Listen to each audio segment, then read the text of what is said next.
తమిళనాడు రాజకీయాల్లో కీలక పరిణామం చోటు చేసుకుంది. బీజేపీకి రాజీనామా చేసిన అన్నామలై కొత్త రాజకీయ పార్టీని ప్రకటించారు.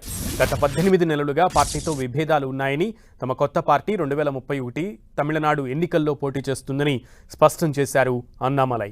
పార్టీకి సంబంధించిన అన్ని వివరాలు త్వరలోనే ప్రకటిస్తామని ఈ సందర్భంగా చెప్పుకొచ్చారు. పార్టీ కోసం తాను ఎంతో కష్టపడ్డానని తెలిపారు. తమిళనాడులో బీజేపీ ఒంటరిగా పోటీ చేయాలని తానెంతో ప్రయత్నించానని, కానీ అది సాధ్యం కాలేదని తెలిపారు. తాను రాజీనామా చేయబోతున్నానని 2025 డిసెంబర్ 4న పార్టీకి చెప్పానని, ఎన్నికలు పూర్తి చేసి ఆ తర్వాత వెళ్లమని పార్టీ తనను కోరినట్లుగా వెల్లడించారు. 18 నెలలుగా పార్టీతో తనకు విభేదాలు ఏర్పడ్డాయని, తాను బీజేపీకి భారంగా ఉండాలనుకోవడం లేదని అన్నామలై వెల్లడించారు. తనతో పాటు ఇన్ని రోజులు నడిచిన ప్రతి ఒక్కరికి అన్నామలై ధన్యవాదాలు తెలిపారు. ఇటీవల అన్నామలై ఢిల్లీలో బీజేపీ అగ్రనేతలను కలిశారు. ఈ సందర్భంగా తన నిర్ణయాన్ని పార్టీ నాయకత్వానికి తెలియజేసినట్లు సమాచారం. పార్టీతో కొన్ని వ్యూహాత్మక అంశాలపై విభేదాలు ఉన్న నేపథ్యంలో అన్నామలై ఈ నిర్ణయం తీసుకున్నారు. 2020లో బీజేపీలో చేరిన అన్నామలై తమిళనాడులో బీజేపీకి జోష్ తెచ్చారు. డీఎంకే అవినీతిపై, డీఎంకే ఫైల్స్ పేరుతో ఆయన చేసిన ఆరోపణలు, ప్రెస్ మీట్లలో ఆయన చూపించిన అగ్రెసివ్ వైఖరితో జాతీయ స్థాయిలో గుర్తింపు తెచ్చుకున్నారు. అయితే మొన్నటి ఎన్నికల్లో ఒంటరిగా పోటీ చేయాలనుకున్న బీజేపీ హైకమాండ్ మాత్రం అన్నా డీఎంకేతో పొత్తు పెట్టుకుంది.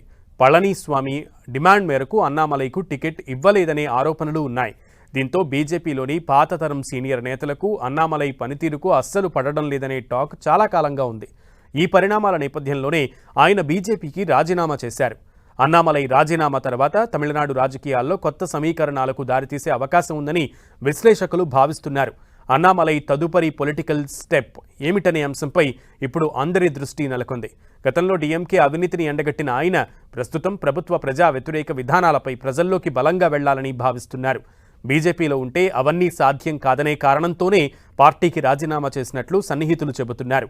ఏదేమైనా అన్నామలై బీజేపీని వెడడం ఆ పార్టీకి కోలుకోలేని దెబ్బ అని విశ్లేషకులు అంటున్నారు.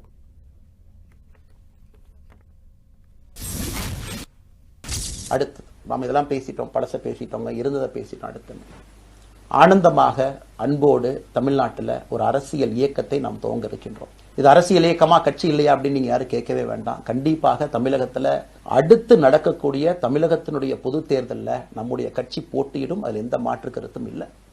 அதற்கு நம்ம தயார் பண்ணணும். நிறைய லீடர்ஸை தயார் பண்ணணும், நிறைய கேடர்ஸை, வாலண்டியர்ஸை தயார் பண்ணணும், உத்வேகத்தோடு தயார் பண்ணணும். அவங்களுக்கு அந்த ஸ்கில் செட்டை நம்ம உருவாக்கி கொடுக்கணும். அதற்கு கொஞ்சம் நேரம் ஆகும்.